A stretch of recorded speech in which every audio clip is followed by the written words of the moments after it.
JPLTC ya Libertaire David kwa Jenerali Mbangu.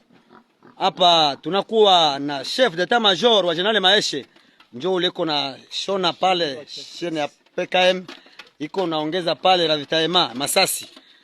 Njoo kwetu hapa T3 wa Jenerali Mbangu kwa JPLTC, njoo ule pale abo basoda bote wiko hapa ko generation mbili ya Maeshe ni ya Jenerali Mbangu. Njoo tuko napigana hapa Burale hapa kwetuko monima hii masoda wako ku monima. M23 ilikuwa hapa asubuhi na kimbilia kwa mkatikati hapa Bwaungu na Burale, njoo kwenye bako tunawafungia njia pale, ila basoda ya Nyakiriba na wako Bwaungu wanafunga pale, tunawapiga pale kabisa. Mungu anasaidia. Les Rwandais sont partis en affaire dans un feu d'enfer en état brûlé. Voilà la situation. Yakambo esalemi mukolo ya dimanche awa nazo tambela yaka o s'abonner yaka o partager émission congolais élément.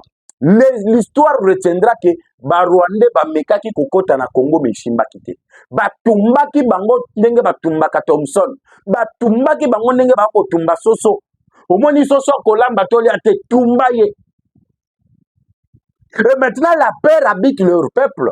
Batuna bango bakoki kokota lisusu Congo te. Lorsque bamoni ke ba militaire nanu ya bango moko batumbi bango, et alors ba civil bakosala bango ndenge. Vous êtes nombreux partout dans le monde, vous nous suivez au travers de votre canal en ligne Kin News Live Télévision. Ensemble avec vous, nous venons de l'apprendre. La journée de dimanche a été une journée qui restera dans les annales des Rwandais parce que ils ont été tués en masse et ils ont été brûlés parce que l'opération chasse au Rwandais et Boma militaire rwandais et Outibongo Kozala lancé à l'est de la République démocratique du Congo dans tout le territoire sous occupation de l'armée rwandaise. Il a été résolu ces jours et c'est le début même de tout ce que les Congolais voulaient. Et ça dit Congo Téléma. Bonne nouvelle, mesdames et messieurs, une grande partie du territoire de Walungu vient de passer sous contrôle de Wazalendo. Une grande partie dans le territoire des Fizi également passe sous contrôle des forces armées de la République démocratique du Congo. Le chef d'état-major général adjoint en charge de la logistique de la rébellion du M23 vient d'être envoyé en affaire par le Wazalendo qui ne jure que par la récupération de la ville de Bukavu. Vous avez suivi d'entrée déjà à la Kisakibino, Bililingi, Yaba Wazalendo Balubi, Baliko Mata, Kamituga, Baliko Kende, Tibako récupérer la ville de Bukavu sans pour autant se fier na Maïma Kolobama, na communauté internationale, na Oyo, les Alibongo, Kotala, le CC le fait. Alors, où en sommes-nous avec le Wazalendo? Bakomi na distance boni na ville Yabukavu et combien de Rwandais ont été tués parce que 20 camions Yabanyarwanda et Koyakibongo na Otozali Kobenga embuscade tandis par le Wazalendo Oyo na Ebisibino ba récupérer Manduki Masoyo et Zalaki Bongo destiné na Otozali Kobenga renforcement au ba M23 balinga qui va ça la débordement pour se joindre avec ces des Turanéo. Alors celui qui venait de prendre la place de Michel Urukunda vient également d'être tué toujours dans cette journée de dimanche. Situation tendue en République démocratique du Congo.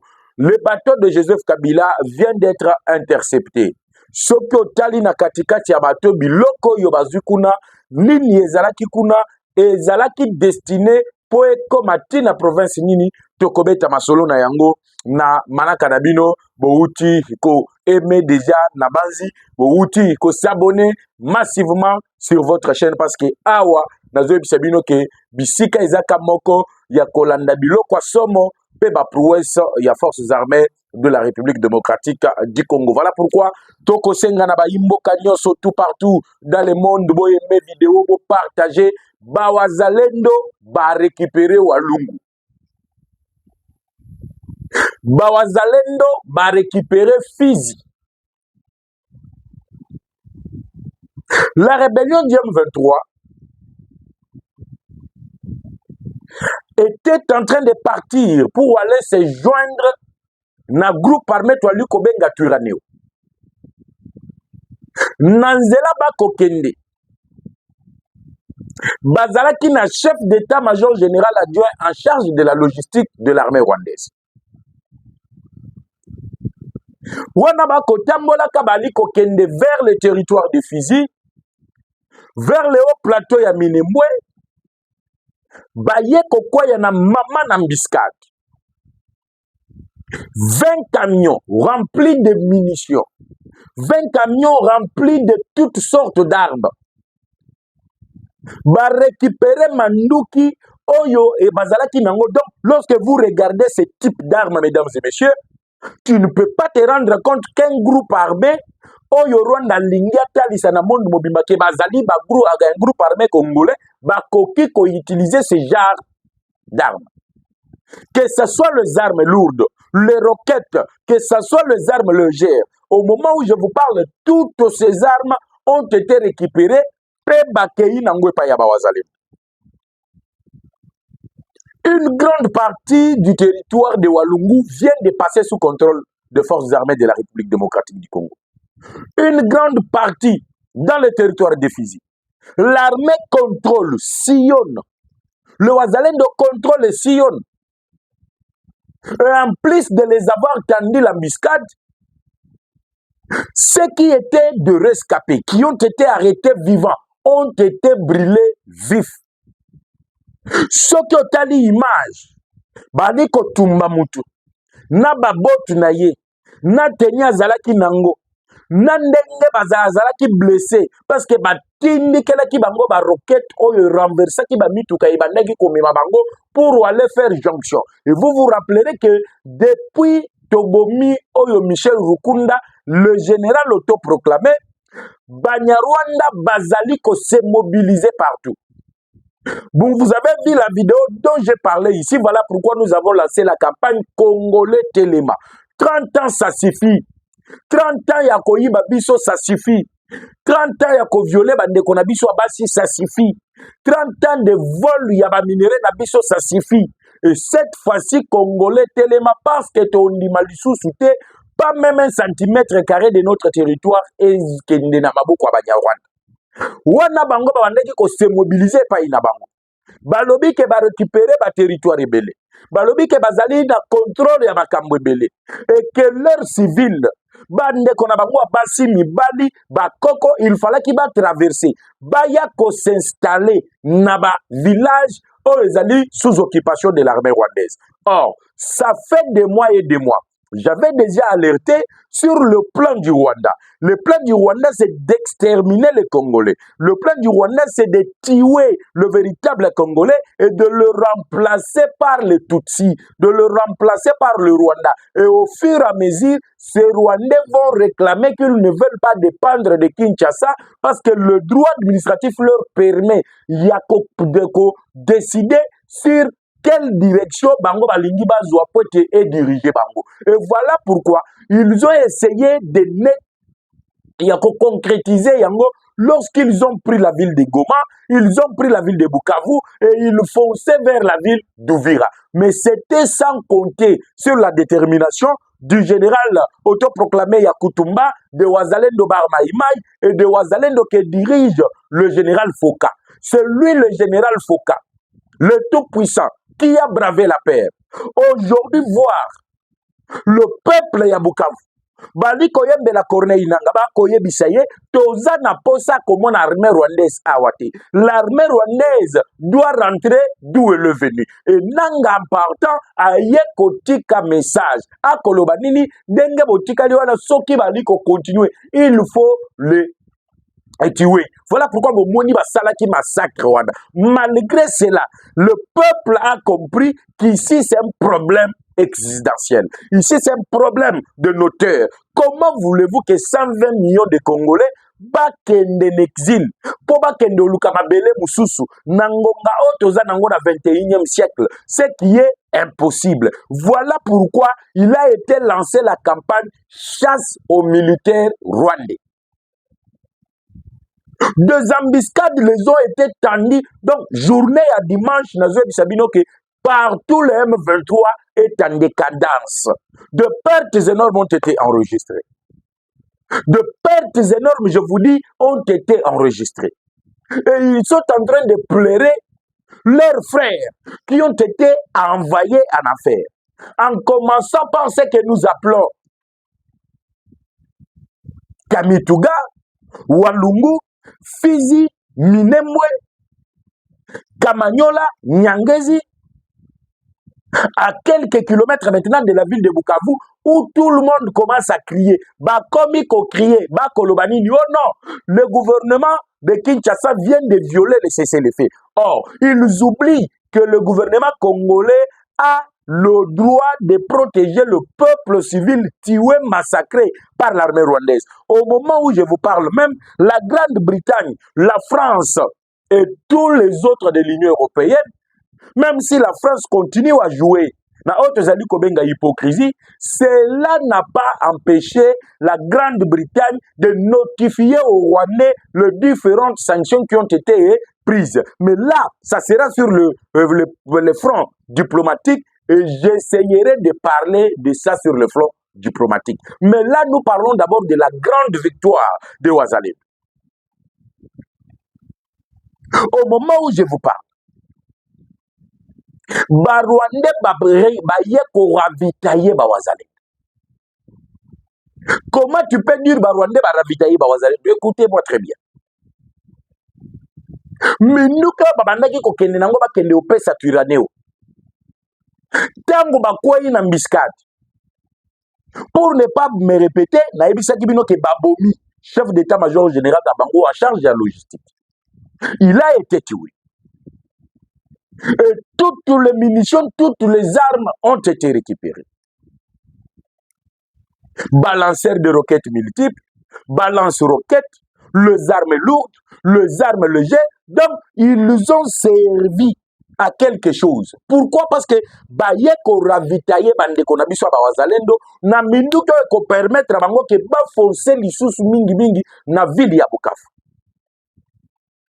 La joie, elle est totale. La joie, elle est immense. Le peuple est en train de jubiler ensemble avec le Ouazalendo. Bazali Kotambola, na Kamituga, Bali Kotambola, même le rond-point. Obo Monaki, na territoire ya Walungu, ba yem 23 bakangi photo, ba kosepe la balobi, awa debisonde toza bakozi. Lelo na lendi na koloba na bino ndenge na zolo baboui. Bango nyonso tout la moussiaza.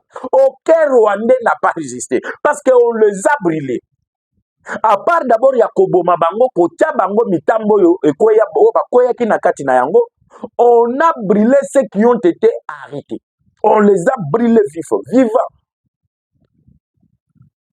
Parce que c'est une question d'existence. Tango tolobaka na Munyarwanda que la guerre sera longue et populaire. Munyarwanda bandaki ko comprendre que la popularité de la guerre est kokaki kokoma tina niveau oyo tozali na yango. Pour eux, c'est une grande surprise que Kinshasa puisse tenir tina moment oyo tokomi lelo. Gome kwei Bukavu kwei me Kinshasa et lobby, je ne vais pas négocier. Batindi mutu ya Union africaine na ye na oya epa ya tata mokonzi ya ikolo. Fatia lobby, je ne vais pas négocier. Cet homme dit à Tshisekedi que tu dois, comme une obligation. Bah, monsieur, nous vous prions de sortir.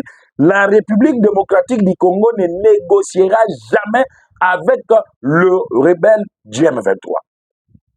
Un refus catégorique. Que même Donald Trump lui-même, Azana Katiako réfléchir. Il dit que la question du Congo, c'est une question complexe. Une question à part celle aux alliés à Russie, Ukraine. La République démocratique du Congo, avec son problème, peut aussi provoquer la Troisième Guerre mondiale.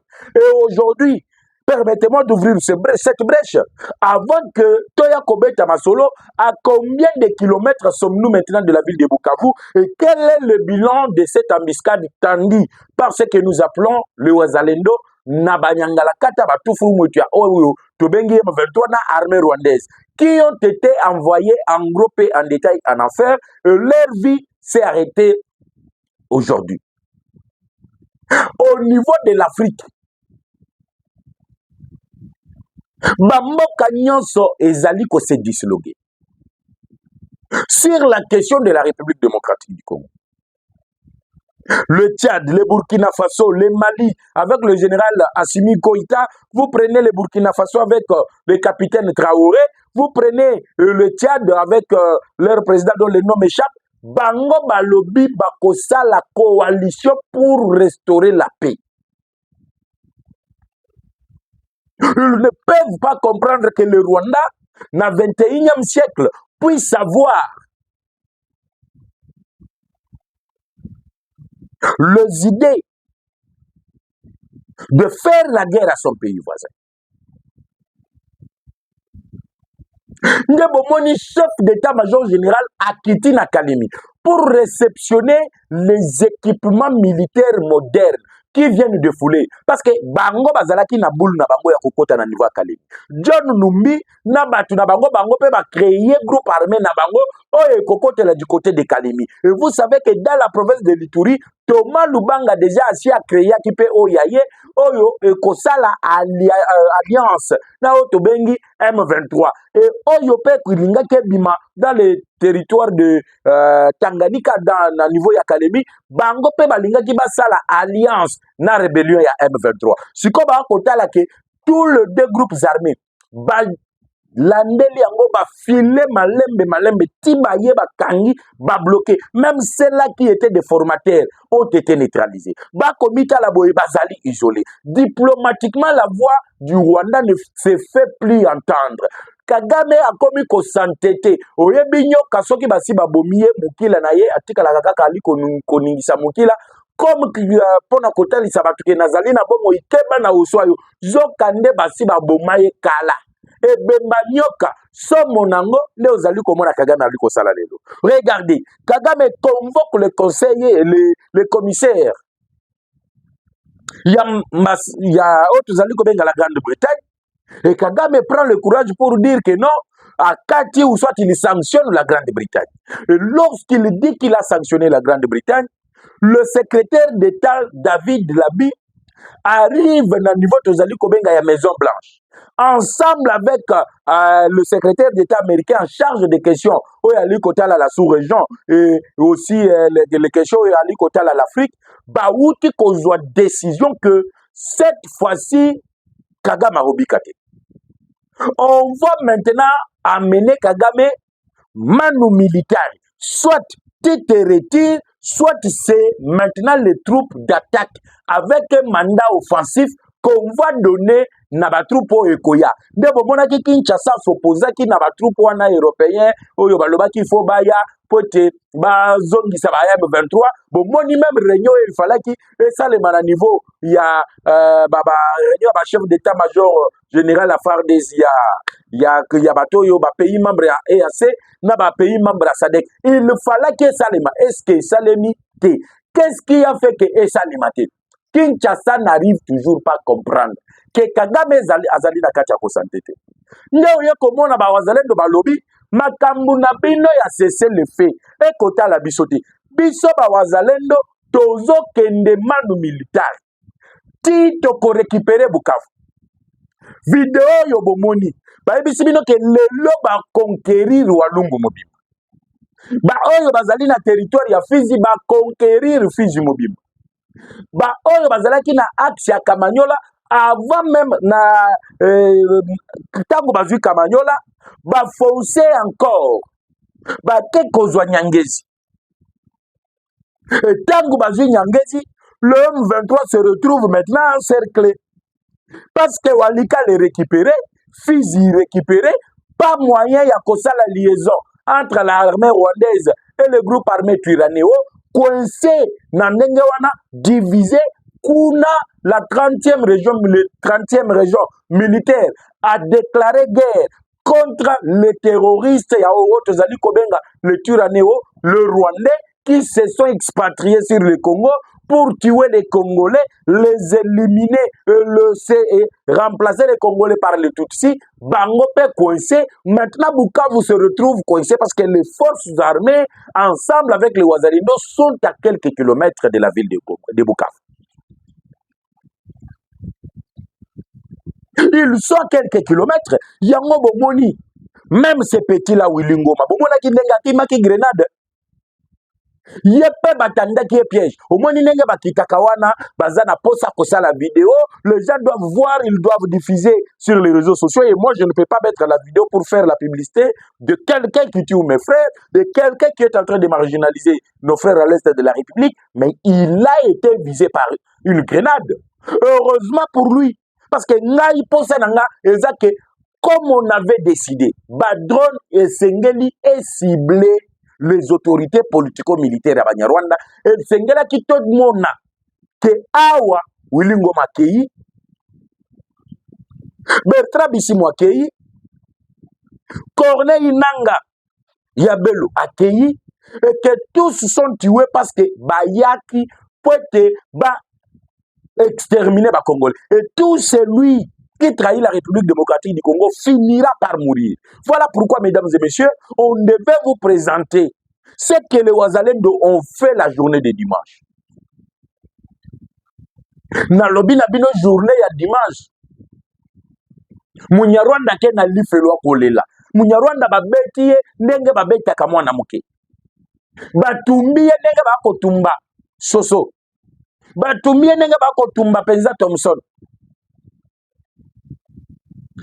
Il commence à crier, non, crime de guerre, on est en train de brûler les gens, on est en train de brûler les civils. Ba brûler civilité, ba brûler Munyarwanda. Oko kendeli felo batumbi ozako kauka neti baba ndenge batumba kanini Thompson ba kausi e penza komi likala mais ako kendeli felo. Ye moko ali ko comprendre te. Avant d'aller brûler en affaire, Tobandi ko brûler Bangona et pas Inabiso. L'opération a été lancée, Boma Rwandais. Plusieurs militaires ont été tués. Plusieurs militaires ont été brûlés. Les Rwandais sont partis en affaire, dans un feu d'enfer, en état encore brûlé. Voilà la situation. Yamakambo et Salemi Mukolo ya dimanche. Awa nazo tambela. Yakao s'abonner, yakao partager émission. Congolais cinéma. L'histoire retiendra que Barwande bamekaki kokota na Congo meshimbaki te. Batumbaki bango ndenge batumbaka Thompson. Batumbaki bango ndenge bakotumba Soso. Omoni Soso kolamba toli ate tumba ye. Et maintenant la peur habite leur peuple. Batuna bango bakoki kokota lisusu Congo te. Lorsque bamoni ke ba militaire nanu ya bango moko batumbi bango. Et alors ba civil bakosala bango ndenge.